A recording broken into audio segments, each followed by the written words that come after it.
شرور أنفسنا وسيئات أعمالنا من يهده الله فلا مضل له ومن يضلل فلا هادي له وأشهد أن لا إله إلا الله وحده لا شريك له وأشهد أن محمدًا عبده ورسوله يا أيها الذين آمنوا اتقوا الله حق تقاته ولا تموتن إلا وأنتم مسلمون يا أيها الناس اتقوا ربكم الذي خلقكم من نفس واحدة وخلق منها زوجها وبث منهما رجالا كثيرا ونساء واتقوا الله الذي تساءلون به والأرحام إن الله كان عليكم رقيبا يا أيها الذين آمنوا اتقوا الله وقولوا قولا سديدا يصلح لكم أعمالكم ويغفر لكم ذنوبكم ومن يطع الله ورسوله فقد فاز فوزا عظيما أما بعد فإن أصدق الحديث كلام الله عز وجل وخير الهدي هدي محمد صلى الله عليه وآله وسلم وشر الأمور محدثاتها وكل محدثة بدعة وكل بدعة ضلالة وكل ضلالة في النار. برا بەڕێزەکانم خوشکبرانی بەڕێزم ئیماندارانی خۆشەویست، لەو کاتێک خوای پەروەردگار ئادەم عليه الصلاة والسلام دروست دەکات، پێغەمبەری خوا عليه الصلاة والسلام لە حەدیثێکی صحیحدا دەفەرمێت لە بەینی ئادەم و نوحە 10 قەڕن هەبووە هەمووی لەسەر تەوحید و خواپەرستی بووین. لە کاتێکدا کە خەڵکان بە سەبەبی وەسوەساتی شەیطانی و هەوڵ و تێکوشی شەیطان لەگەڵ نەوەی ئادەمیە لە ڕێگای ڕاست لا دەدەن، خوای پەروەردگار پێغەمبەران ڕەوانە دەکاتن بۆی جارێکی تر ئەو خەڵکە لەو ڕێگە ڕاستەی کە لەسەری بوونە و لایان دایە بەرەو ڕاست و چەپە، جارێکی تر بیان گەڕێنتەوە سەر ئەو ڕێگە ڕاستە و ئینزاریان بکا و بەشارەتیان پێ بدات. لە کاتێکدا لە دوای وەفاتی عیسا عليه الصلاة والسلام لەگەڵ پێغەمبەری خۆمانە عليه الصلاة والسلام مەسافەیەکی زۆر لە نێوانیان و ئەلەو کاتەیە سیر دەکەین ئەگەر لە حەدیثی صحیحی پێغەمبەری خوایە عليه الصلاة والسلام دەفەرمێتن إن الله نظر إلى أهل الأرض فمقتهم عربهم وعجمهم إلا بقايا من أهل الكتاب. كإمام مسلم وغير إمام مسلمش رواياتیان کردووە، دەفەرمێت خوای پەروەردگار سەیری سەر زەوی کرد لەبەر خراپی سەر زەوی فمقتهم تووڕە بوو لەسەر ئەهلی زەویە هەمووی إلا بقايا من أهل الكتاب، خەڵکێکی زۆر کەم لە ئەهلی کتاب لە گاور و جوولەکان مابوونەوە لەسەر دینەکەی خۆیان، ئەوانیش زۆر کەم بوون. جا خوای پەروەردگار بۆی جارێکی تر ئەو ئومەتە بگەڕێنتەوە سەر ئەو ڕێگە ڕاستەی کە ڕێگەی پێغەمبەران بووە، ئەو ڕێگەیە کە خوای پەروەردگار پێی ڕازیە. پێغەمبەری خۆمان عليه الصلاة والسلام ڕەوانە دەکات، چونکە خوای پەروەردگار وەکو لە قورئانی پیرۆزە دەفەرمێت وما كنا معذبين حتى نبعث رسولا. هیچ قەومێک هیچ ملەتێک لەناو نابین و غەزەبی لێ ناگرین ئیلا دوای ئەوەی کە پێغەمبەرانیان بۆ دەنێرین، ئیقامە حجەیان بەسەرا دەکەین، حەق و بەتاڵیان بۆ دیاری دەکەین و بۆ ڕوون دەکەینەوە، دوای ئەوە گەر هات و شوێنی پێغەمبەران نەکەوتن ئەو کاتە خوای پەروەردگار ئەو قەومانەی لەناو بردووە. خوای پەروەردگار پێغەمبەری خۆمان عليه الصلاة والسلام دەنێریتن و ناردنی پێغەمبەرانیش ئەوە منهەجیان بۆ لە ژیانە. هو الذي بعث في الأميين رسولا منهم يتلو عليهم آياته ويزكيهم ويعلمهم الكتاب والحكمة وإن كانوا من قبل لفي ضلال مبين وآخرين منهم لما يلحق بهم وهو العزيز الحكيم. خوای پەروەردگار پێغەمبەرێک لەناو خۆیانە، هو الذي بعث في الأميين كأهل تفسير فرمون أميين يعني العرب خلقان يقبون خواهي پرگار پیغمبری نار دناویان لقل وش أهل كتابش لو شنان جاون وبو بلقيك خواهي پرگار لآياتي ترى فرق لنيوان أهل كتاب أميين دكاتن لبرا أميين علماء دفرمون لتهل تفسيرا يعني العرب خواهي پرگار ناردي پیغمبری خواه عليه الصلاة والسلام بو قومه كلو سردمية لروي اعتقادات وكو شيخ الإسلام ابن تيمية رحمة إخوائي لبيت الله اقتضاء الصراط المستقيمة دفرمين لو سردمية خلقان دو جربون خلقان يقبون بحساب كأهل كتاب پیغمبران بو هاتوا كتاب السماويان بو دابزيوا بلام او ديني كالسريبون او دين نبو كپیغمبران پي هاتبون بلکو ديني چي گوراو ديني چي منحرف ديني چي منسوخ اوي كا توزك حقشان لا مابو بكوملي چي بطالي زورو تكلاو كرابو لاعتقاداتيان واو عملاني كدشان كرد اگر بشق لا خيري صلاحي تيابتن بصدان بش لخرابو لابتداع ولشركيات تيابو كولاني تسينا باشكيان بو وبشي دوامشان خلقان يقبون لنا خوين دروا خوين دواركان لعرب لعجمشا كدين للاي اوان او دين ابوا كوا بو خويان بيان باش بوا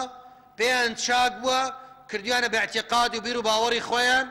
دين داريان بيوي كرديا وهروها لروي اجتماعياتي شوا اويكا دا صلاة دار بوا بيدا صلاة توسان توا الربا لناويان زور بربلا بوا عراخوري هر مبرسا داويان بيسي لناويان بربلا بوا يعني مجتمعك بنا بو بري معناي جاهليت كبي بقوتيت لخوي دقريتم ألو كاتيا خواي برقار بيغمبران دنيريتم بوي كواجاري چتر او خلق لو بطالة بقرن توسر حق ايشي بيغمبران تشيب وكا خواي برقار دا فرميتم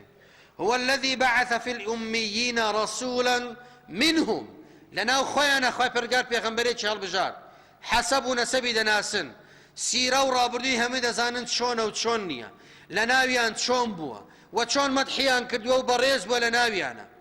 بوي هيج كاتك لدواي بيغمبراتي نتوانن لو جانبانا وطعني ليبدن بوي خواي برقار كاتك ناردي منهم يتلو عليهم آياته ويزكيهم ويعلمهم الكتاب والحكمة خواي بيغمبران منهجان وابا براكم قرآن والسنة بس الخلق بخويننا بياني حق بو خلق بكن او رقاي حقه او رقاي بطالة او حلالة او حرامة او رقايك اخواي برقار غضبتان لدقريت او رقايك اخواي برقار ليتان رازي دبيتن هر چی شتێک کە پەیوەندی بە بیر و باوەڕی ئینسانەوە هەبیتن بە شێوەیەکی عامتر ئەوەی خێری دنیا و قیامەتیان هەبێتن پێغەمبەران هاتوون بەیانیان کردێ بۆ خەڵکە لە ژیانی دنیایان یاخود لە قیامەتیان وەیوزەکیهم ئەوە کردەوەیەک لە کردەوەکانی تری پێغەمبەران پاکردنەوەی خەڵکی لە هەموو ئەخلاقێکی ناڕێک و ناشرین دوور لە بەشەریەت بو هم أخلاقي جوان كو بيغمبري عليه الصلاة والسلام ده فرميد إنما بعثت لأتمم مكارم الأخلاق أو أخلاق جوانيك لقوم كان تريشابو أوانو زياد لسر أواني تريشوا قال لا يوانيا بيغمبري خومان عليه الصلاة والسلام بويك واهوي تكميلك آفر أمتك لسر أو آداب وأخلاق بجيتن لسر أو بيرو باور ودوني اعتقادية بجيتن كخير دنياي تايو لدواي قيامتشا خير قيامتشي تايو بلام سيدك برابر زكانو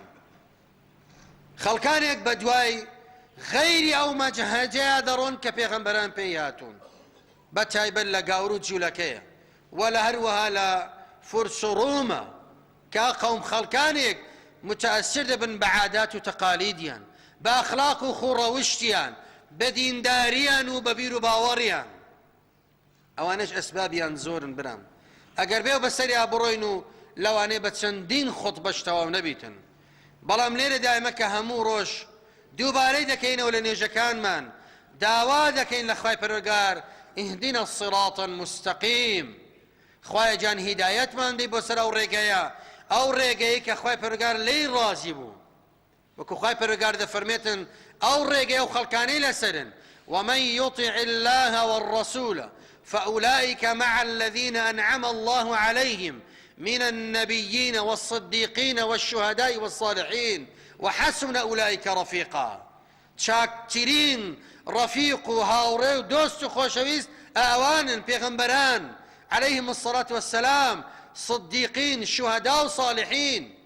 ئەوانە هەنی سەر ئەو ڕێگەن کە خوای پەروەردگار لێی ڕازیون کە ئینسان بەردەوام دوعا دەکا خوای جان هیدایەتم دەی بۆ سەر ئەو ڕێگەیە و لەسەر ئەو ڕێگەیەش دوعا بکەی خوای پەروەردگار بەردەوامیت پێ بداتن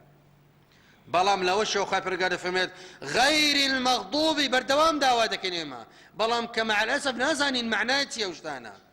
بێوەی بزانین معنای ئەو ئاەتانە چین وەکوەوە ئینسان دووبارەی دەکاتە بۆی کە بزانی معنای چیان ڕۆژگارێک بێ پرسیاری لێ بکە غەیری المەغضوب کە لە حەدیث صحیح پێغەمبەری خوا تەفسیر دەکات دەفەرمێت اليهود خوای وەکو کەسانم لێ نەکەیکەوە غەزەبن لێیان گرت کە یەهودن ولا الضالین خوای ئەوانەی کە گومڕاش بوون وەکووانی شم لێ نەکەون نێمکەی بەسەر ڕێگای ئەوانەوە کە پێغەمبەری خوا فەرمووی گاورەکانن ئەوانیش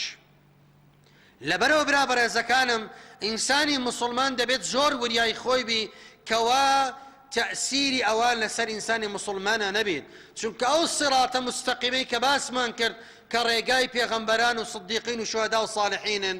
سیر دەکەین نە نەسڕانیەت و گاوریەتی تێیە و نە یەهودیەتیشی تایە تەنها و کەسێکەوە کەسێکی موحید و خواپەرستە بەتەنها کەسێکی حەنیفە دوورە لە هەموو شرکیاتێک کەسێکە شوێنکەوتەی پێغەمبەری خوایە عليه الصلاة والسلام خوای پەروەردگار لە چەندین ئاەت ئەومان بۆ دەسەلمێنی و باس دەکات کە یەهود خەڵکانێکن خوای پەروەردگار غەزەبی لێگرتوون و گاورەکانیش خەڵکانێکن کە خوای پەروەردگار گومڕای کردن بەسەبەبی ئەو کردوانەی کە کردیان بۆیە عولەما دەفەرموون ڕەحمەتی خوایان لێبێ هەر کاتێک لە عولەمایە کە کاتێک حەقی پێبوو کار و کردەوە بۆ حەقی خۆی نەکات کە قورئان و سنەیە ئەوە صیفەتی یەهودی تایە چونکە خوای پەروەردگار بۆ غەزەبی لێگرتن ئەوان خاوەنی علم بوون علمیان پێبوو بە علمی پێغەمبەران بەڵام پشتگوێیان خست و کاریان پێوە نەکرد بەڵام گاورەکان علمیان پێ نەبوو کار و کردەوەیان کرد بەبێ ئەوەی کەوا شەریعەتێک لە لای خواوە پێیان بڵێ ئەوا بکەن حەڵاڵن حەرامە بێگوێدان بەوەیە کردەوەیان کرد بەبێ علم گومڕابوون وەوانەی کەوا علمیشیان پێیە و کردەوەی پێ ناکەن ئەوە کەسانێکن غەزەبی خوای پەروەردگار تووشیان دەبێت بۆیە سفیانی کوڕی عەینە و غەیری ئەویش دەفەرمون هەر کەسێک لە عولەمایە ئەگەر حەقی پێبوو کار و کردی پێ نەکرد ئەوە صیفەتی یەهودی تایە و ئەگەر کار و کردەوەشی پێکرد لە عوباد و خواپەرستەکانە بەڵام بەبێ ئەوەی کەوا بگەڕێتە سەرەوەی ئایا ئەو کار و کردێکە شەرعی یان نا دەفەرمێت ئەوە صیفەتی گاورەکانی تایە خوای پەروەردگار دەفەرمێت قل هل أنبئكم بشر من ذلك مثوبة عند الله من لعنه الله وغضب عليه وجعل منهم القردة والخنازير وعبد الطاغوت دەفەرمێت خوای پەروەردگار پێتان بڵێم خراپتر لەوانەی کە لە ئاەتەکانی پێشتردا باسی دەکات خراپتر لەوان لای خوای پەروەردگار پێتان بڵێن چێن ئەوانن کە خوای پەروەردگار لەعنەتی لێکردوون و غەزەبی لێگرتوون و لە ناویانیشا خەڵکانێکی کردە بە مەیمون و بەراز و خەڵکانێکن کە عیبادەتی تاغوت دەکەن عولەما دەفەرمون لە تەفسیری تاغوتە هەر شتێک کە لە غەیری خوایە بپەرسترێت پێی دەگوترێت تاغوت بە شەرتێک کەوا ئەگەر هاتی ئەو شەخسە لێ ڕازی بە تایبەت کە پێغەمبەران چونکە پێغەمبەران ڕازی نین بە هیچ کاتی شێوەیەک بپەرسترێن کەواتە برا بەڕێزەکانم وە سیاقەش وەکو عولەما دەفەرمون ئەو سیاقە باسی یەهود دەکات وخوای پەروەردگار کە دەفەرمێتن من لعنه الله لعنه دەفەرن ئەو هایە و ضەمیرە بۆ یەهود دەگەڕێتەوە و هەروەها خوای پەروەردگار لە ئاەتێکی ترا دەفەرمێتن دەربارەی منافقەکان ألم تر إلى الذين تولوا قوما غضب الله عليهم ما هم منكم ولا منهم دەفەرمێت خوای پەروەردگار بە پێغەمبەرەکەی کۆمەڵە خەڵک هەن لە منافقین چۆن دۆستایەتی و خۆشەویستی لەگەڵ کەسانە دەکەن غەضب الله عليهم کە خوای پەروەردگار غەزەبی لێگرتوون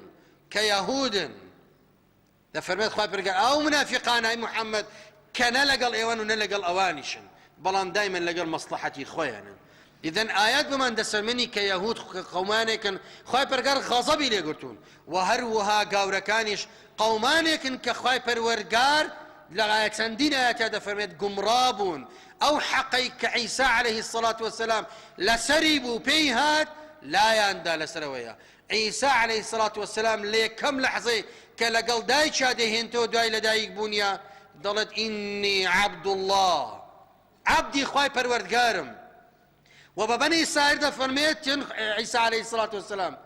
إن الله ربي وربكم فاعبدوه هذا صراط مستقيم خواي منو خواي وش هموي الله يا ريقاي راس اوي او پرستنه بكنو او ريقاي بقر نبر كتشي دواء وهاتن تان عيسى كري خوايا بو شبهيان تشيت شنك عيسى لعفرتك لدايك ببابي باوك كواتا مادام باوچي نيا كواتا خواي قورا باوچيتي بۆیە برابەر ڕێزەکانم دەبێ ئینسان زۆر وریای خۆی بی بەوەی کەوا اعتقاد و بیری باوەڕی ئەوان عادات و تەقالیدیان و جەژنەکانیان تەسیر لە ئێمە نەکات دەمێ موسڵمان بەوەی کەوا چاویان لێ بکەین و ئەوان چی دەکەن ئێمە ژوا بکەین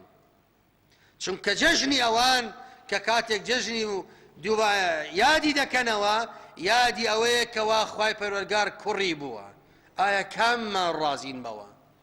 كما رازين بوي بلن كخواي پروردگار كوري بو منالي بو حاشا ولله خواي پروردگار تاكو تنهايا وكل قرآن ده فرميتن قل هو الله أحد الله الصمد لم يلد ولم يولد ولم يكن له كفوا أحد خواي پروردگار نمن دالي دبيتو نبيوسي بمن دالي شو نلكاتيش بو بخوي بلكو خواي پروردگار أبدا هاوشو مثيلي نية كلكاتك دا من دال دادرت پال خواي پروردگار بوي خواي پروردگار ده فرميت قل يا أهل الكتاب لا تغلوا في دينكم غير الحق ولا تتبعوا أهواء قوم قد ضلوا من قبل وضلوا عن سواء السبيل خواي پروردگار ده فرميت بو خويان گمرابون خلقشان گمرا کرد دو صفتي زور بيسو ناشرين بۆ خۆیان گومڕابوون لەسەر ڕێگە ڕاستە و لەگەڵ ئەوەشە خەڵکیشیان گومڕا کرد بە کۆمەڵێک شوبهات بە کۆمەڵێک درۆ و دەلەسە هەڵبەستن بۆی کەوا خەڵکانێک گومڕا بکەن و خەڵکانێک لەسەر ئەو ڕێگە ڕاستەی کە پێغەمبەران پێی هاتوون لێ خەڵکی لێ دوور خەنەوە جا برا بەڕێزەکانم منبعی ئەوەی کە ئینسان تووشی گومڕایی بێت تووشی لادان ببێت لەو ڕێگە ڕاستەی کە پێغەمبەری خۆمان عليه الصلاة والسلام پێی هاتووە شوێن کەوتنی ئەوانە شوێن کەوتنی ئەوانە لە ڕووی دینیانەوە لە ڕووی بیر و باوەڕیانەوە لە ڕووی عیباداتیانەوە لە ڕووی عورف و عاداتیانەوە لە ڕووی جەژنەکانیانەوە لە ڕووی ئەو شەڵس و کەوتانەی کە دەیکەن لە جلوبەرجیانە لە هەموو شتێنەکە کە شوێنیان دەکەوین ئەوە سەرەتای لادانە لە ڕێی پێغەمبەری خوای عليه الصلاة والسلام وكل حديث صحيح إمام بخاري مسلمة وغير أوان شاهات وبيغمبر إخوة عليه الصلاة والسلام كأبو سعيد جرتو دفرت قال رسول الله صلى الله عليه وسلم لتتبعن سنن من كان قبلكم حذو القذة بالقذة حتى لو دخلوا جحر ضب لدخلتموه بيغمبر إخوة فرموي شوين عرف وعادات هالدين داري وقوم كاني بيش خوتان دكون حذو القذة بالقذة كعلماء دفرمون قذة أو سهم تير كالكوتايكيا كومالك ريشي بيويا أو ريشانا قال سير كين هموي وكو يكوايا هيت شاني عندك برستر بي عندك نزم تربيتن دفرمين لما بس تيدا متساوي بونا هاو شيوبونا هميان ليك مستوى وكو يكوان ولا يقدتن دەفەرمێت پێغەمبەری خوات چۆن ئەوانە بە یەک دەچن ئاوا خۆتان دەشبهێنن بەوانە هەتا وەکو یەکتان لێ دێت بەڵکو زۆر جار لەوانەی مسڵمانێک لەگەڵ گاورێکە لێک جیالێکی جیاناکەیەوە جلوبەرجیان هەمان جلوبەرگە لە ڕووی ڕیش و سمێڵەوە وەکو یەکوان لە ڕووی قشتراشینیانەوە وەکو یەکوان جلچی لەبەر دەکات ئاوایە قسەکانی چۆن بەکاردێنێش ئاوا بەکاردێنی یعنی لە ظاهیرا کە سەیری دەکەی لێکی جیاناکەوێت کامیان گاورە کامیان مسلمانە لەبەرەوە برا بەڕێزەکانم پێغەمبەری خوا دەفەرمێت نەکو وەکو مزگەینێک پێمامدا ئاوا پێش دەکەون نا ئەوە ذەممە پێغەمبەری خوا دەیکات عەلەیهی سەڵاتو وەسەلام کە قەومەکەی من وای لێ دێت ئاوا بەرەو خراپە دەڕات ئاوا شوێنیان دەکەون. قالوا يا رسول الله اليهود والنصارى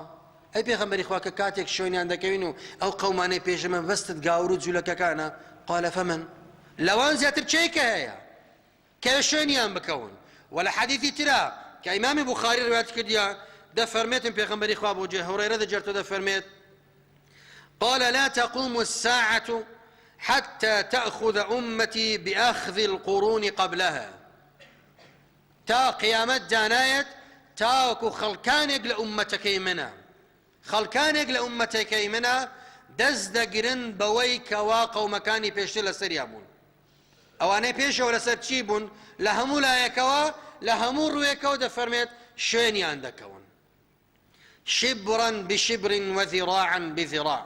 بس بە بس باڵ بە باڵ شوێنیان دەکەون. یعنی هەنگاو بە هەنگاو چیان کردی ئاوا دەکەن و ئەوە بە پێشکەوتنی دەزانی بە علم و معریفەتی دەزانی بە سەقافەتی دەزانی بەڵام کاتێک شوێنکەوتنی پێغەمبەری خوابی عەلەیهی السەڵات وەسسەلام ئەوە تەخەلوفە ئەوە دواکەوتنە ئەوە نەزانیە کە تیشتەکان بە پێچەوانەوەیە.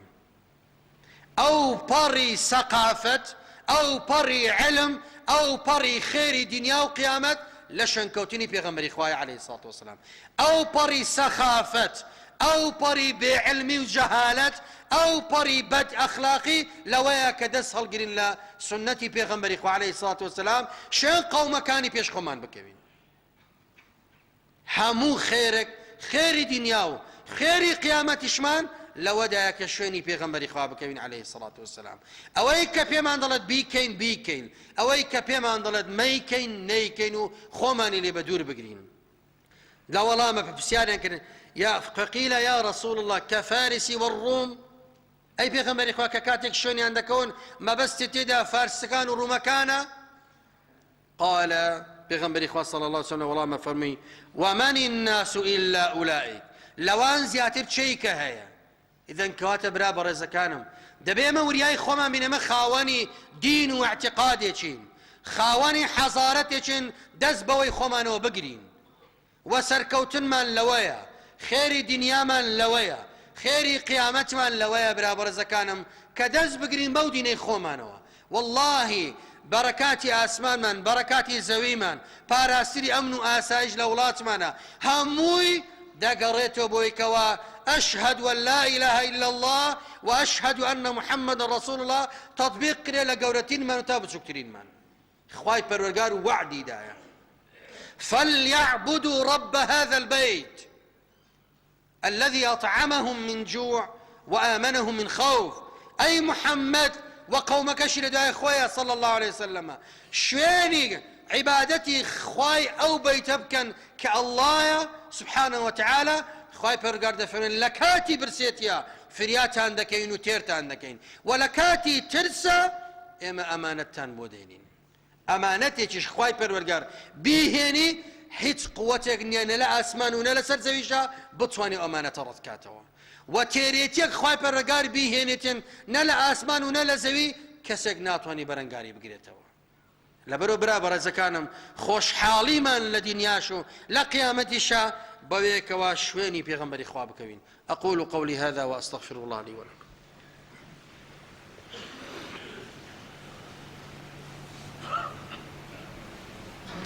الحمد لله رب العالمين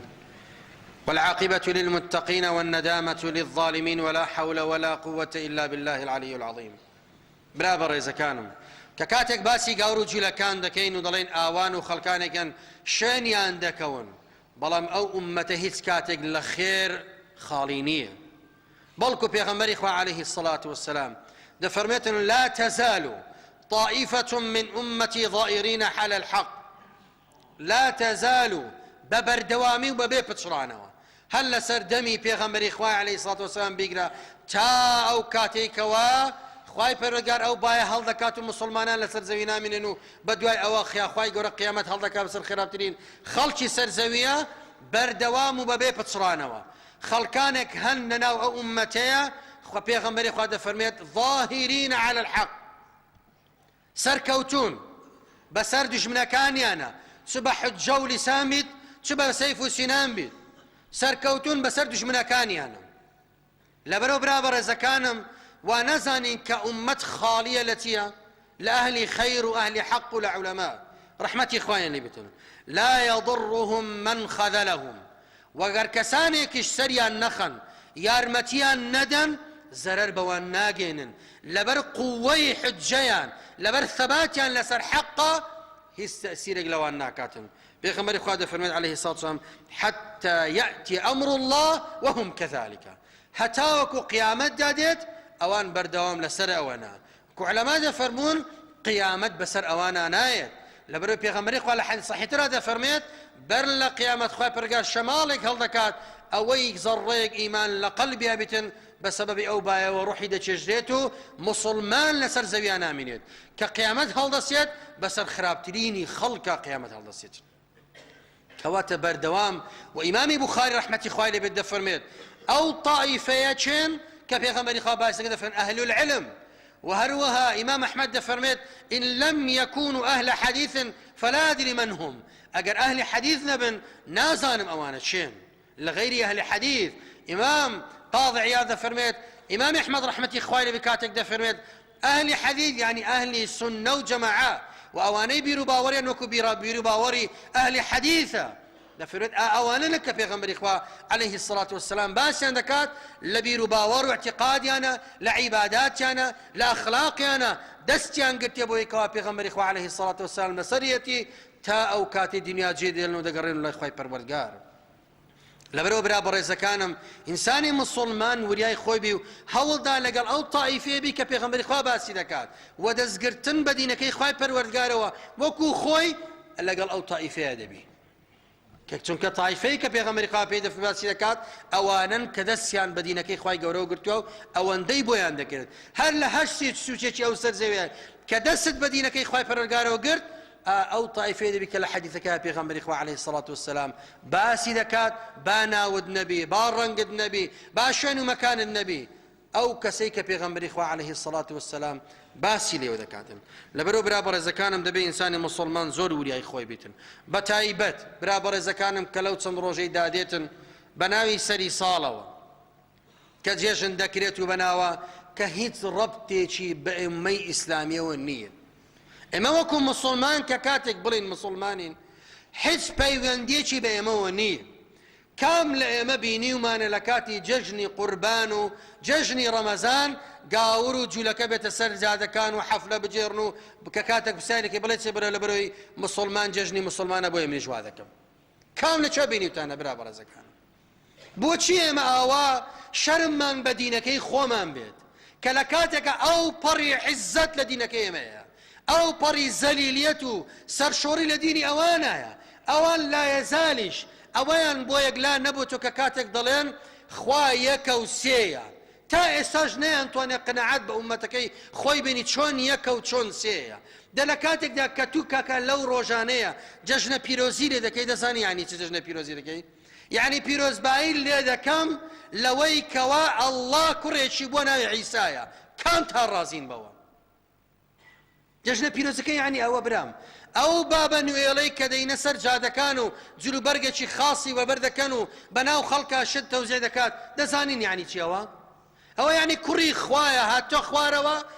سەلام بەسەر زەویا بڵاو دەکاتەوە شت دەدات بە خەڵکە ئایا ئێمە خوای ئێمە کوڕی هەیە ئایا وەڵڵا ئێمە دەیپەرستین کوڕی هەیە و خێزانی هەیە حاشا وەلیللا حاشا وەلیللا وەی خوای ئێمە نییە وعيسى عليه الصلاة والسلام بريء لو اعتقادي أوان هيانا وبريء لوانشا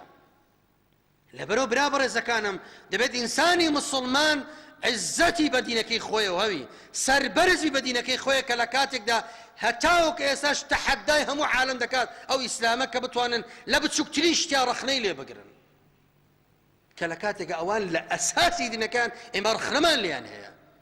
کەوان کاتێک دەڵێن خوا یەکە و خوا سێشە لە هەمان کاتە چۆن شتی وا دەبیتن چۆن شتی وا دەبیتن لە یەک کاتە شتێک یەکیش بی و سێش بیتن کە لە کاتێک ئەوان اعتقادیان وایە ئەڵڵا خوایەکە عیسا دانەیەکی ترە و مەریەمیش دانەیەکی ترە. ئەوە بیر و باوەڕێوانە کە کاتێک پیرۆزبای لێ دەکەی یعنی پیرۆزبایی لێ دەکەم کەوا ئەو خوایە مێردی مەریەمە و عیساشیان بووە لەو نێوانەیە. ئایا ئەو پەڕی قێزەوەنی نییە وەرامبەر بە خوای گەورە بکرێت؟ ئەو پەڕی کەم نییە کە کاتێک بدرێتە پاڵ خوای پەروەردگار، ئەو پەڕی نەقس نییە بدرێتە پاڵ خوای پەروەردگارەوە؟ لەبەرەوە برا بەڕێزەکانم ئینسانی مسڵمان دەبێت زۆر وریای خۆی بی لەوەی کە دەکا بە کەمی نەزانیتن. لەبەرەوە خوێسەی دەکەی پێغەمبەری خوا عەلەیهی سڵاتو وەسەلام کە حەدیثەکە بوو داود و لە مشکاتشە هاتووە حەدیثەکە صەحیحە دەفەرمێت پیاوێک هاتە لای پێغەمبەری خوا ثابتی کوڕی ضەحاک دەفەرمێت قال نذر رجل على عهد رسول الله صلى الله عليه وسلم أن ينحر إبلا ببوانة نزری کردبوو هەندێک حشتر ببات لە بوانەیە سەری بڕیتن. بوانە ناوی شوێنێکە منطقەیەکە. هاتە لای پێغەمبەری خوا عەلەیهی سڵاتو وەسەلام پرسیاری کرد. فأتى رسول الله صلى الله عليه وسلم فقال إني نذرت أن أنحر إبلا ببوانة. أي پێغەمبەری خوا نەزرم کردیا هەندێک حشتر بەم لەوێدا سەری بڕم. ئیتر بە هەر هۆکارێک بیتن ئەو نەزرەی کردبوو پیاوە. فقال النبي صلى الله عليه وسلم هل كان فيها وثن من أوثان الجاهلية يعبد؟ أو شوێنەی کە دیاریت کردووە بۆی کەوا نەزرەکەی لێ بکەی ئایا ئەو شوێنە وەثەنێک لەو شوێنەیە بۆ کاتی خۆی پەرسترا بێتن یان ئێستا بپەرسترێت؟ دارێک بەردێک قەبرێک شەخسێک شتێک هەیە لەوێدا کە کاتێک کاتی خۆی یاخود ئێستاکە کە نەزرت کردێ بیبێ بوو ئەوێ هۆکارەکەی چییە؟ قالوا لا. بەخێرەی پێغەمبەر خوا هیچ شتێک لەوانەی نییە. فەرمی پێغەمبەری خوا عەلەیهی سڵاتو وەسەلام فهل كان فيها عيد من أعيادهم جەژنێک لە جەژنەکانی قەومانی پێش ئێمە لەوێدا کرابوو کاتی خۆی؟ قالوا لا. بەخێرەی پێغەمبەری خوا هیچ نە جەژنی لێ بووە نە شوێنی کۆبوونەوە بووە نە شوێنی عیبادەتیان بووە نە بت و سەنەمی لێ بووە هیچ شتێک نەبووە مجرد ئەو پیاوە نەزرێکی کردێ بۆی کەوا لەو شوێنە حیوانانە سەر بڕێتن. فقال رسول الله صلى الله عليه وسلم أوفي بنذرك. بڕۆ نەزرەکەی خۆت جێبەجێکە مادەم بڕۆ نەزرەکەی خۆت جێبەجێکە فإنه لا وفاء لنذر في معصية الله ولا فيما لا يملك ابن آدم. نەزرێک ئەگەر هاتوو تاوان بوو نەزری کردو تاوانێک بکات نابێت جێبەجێ بکاتن و لە شتێکیشا کە لە توانایدا نەبوو ئینسانە نایکات. لێرەدا سێ دەکەم برا بەڕێزەکانم پێغەمبەری خوا عەلەیهی سڵاتو وەسەلام تەئکید دەکاتەوە تێیدا ئایا هیچ شوێنی پەرستنی قەومەکانی پێش خۆمان بووە؟ لەبەر چی؟ چونکە ئەگەر چی قەومەکەی مسڵمانیش ببن ئێستاکە بەڵام ئەو هۆکارێکە جارێکی ترچی بیتن وردە وردە شتە زیندوو ببتەوە بۆی ئەو ڕێگەیە بگری پێغەمبەری خوا عەلەیهی سڵاتو وەسەلام پرسیار دەکات و هەروەها جەژنەکانیشیان کە کاتێک جەژنیان بووە لەوێ ئەگەرچی ئەو جەژنە نەماوە ئێستاکە لەوان قەومەکانی پێشتر کردویانە کە بچی لێەوە سەر ببڕی وردە وردە وردە وردە وا لێ دێت جارێکی ترەوە سەر هەڵداتەوە بۆ ئەو دەرگانە هەموو قەپاتکە پرسیار دەکات ئەگە ئەو شتانەی لێ نییە قەینا بڕۆ لەوێ جێبەجێکە. ئەمما یەکێک لەوانەی لێ بوایە مەعبەدی خەڵکانێک وایە لەوێ یاخود جێی جەژنیەوان بوایە لەو کاتێنە دەبووە ئینسانی مسڵ ئەو پیاوە بچی لێ جێبەجێکە. بۆیە عولەما دەفەرموون ڕەحمەتی خوایان لێبێت ئینسان ناخی ئینسان و ظاهری ئینسان ڕەبتە بە یەکەوە زۆر کە کاتێک خۆت دەشبهێنی بەوانە ئەوە وردە وردە وای لێ دێت لە عیباداتیان لە اعتقادیان لە عرف و عاداتیان هەمووشیان وا لێ دێ بەلات و ئاسایی دەبێت یاخود فەرقێک لە بین ئەهلی تەوحید و ئەهلی شرکە نامێنێتەوە وەکو یەکیان لێ دێتن. لەبەرەوە برا بەڕێزەکانم ئینسانی مسڵمان دەبێت خۆی بپارێزی و ئینکاری ئەو منکەڕۆژ بکاتن بە گوێرەی توانای خۆی هەوڵدا ماڵ و منداڵی خۆی ئاگادار کاتەوە. مسڵمانێکت بینی دەیەوێت ئەو جەژنە پیرۆزیێک کا شتێک لەو بابەتانە بکات نسحەتی کە بۆی کە ئەو شتە مەکە شتێکی غەڵەتە لە دینی ئێمەیە نییە دینی خەڵکانێکە ئیشمان بە دینی ئەوانەوە نییە. لەبەرەوە برا بەڕێزەکانم با تەقوای خوای پەروەردگار بکەین لە خوای پەروەردگار بترسین بگەڕێنەوە سەر دینەکەی دەست بە دینەکەیەوە بگرین بۆی خوای پەروەردگار وڵاتمان پارێزراوکە بۆ خۆمان پارێزراوکە ماڵ و منداڵمان پارێزراوکە ئەمن و ئاسایشی وڵاتمان پارێزراوکە بەڕەکات برژێنی بەسەر وڵاتمانە هەمووی هۆکارەکەی دەگەڕێتەوە سەرچی شوێن کەوتنی ئەو دینە واللهی ولو أن أهل القرى آمنوا واتقوا لفتحنا عليهم بركات من السماء والأرض. أجا هرق قومك هرق ديك خواهي برقادة فرميت آمنوا إيمان بخوا وببيغمبر وبروج دعاء كتابة كانوا حتى آخر بينن واتقوا أمريكان جيب كانوا لنا هي كان أخوان بباريزن خواهي برقادة فرميت لفتحنا عليهم بركات من السماء والأرض. بركات آسمانيان بسرا دبارين بركات زويشان بدردكين دروا وهموش بدسي خوايا وبدسي هيچ كسي ترنيا داوا دكم لخواي پروردگار شار زمان كالا دينكي بخاطرنا وجوانا كانوا صفات برزكاني خوايا جان بخاطرنا وجوانا كانوا صفات برزكان رحم بحال ما بكين خوايا عاقبتمان بخير بجيري يا ربي خوايا لسر إيمانا بمان جيني يا ربي خوايا لبا إيماني شاب مان قريني ولا يخود يا رب العالمين خوايا لسر إيماني شا زندو مان كي وزاري چتري يا أرحم الراحمين خوايا بر شفاعتي بيغمري خوايا مان بخي خوايا لقل بيغمر وأصحابه حشر مان بكي يا رب العالمين خوايا رحم بدايك وباوك مان بكي خوايا عاقبتيان بخير بجيري خوايا ويقانا قرينو تولايتو يا ربي خوايا قبركانيان بكي باغي لباغكاني بهشت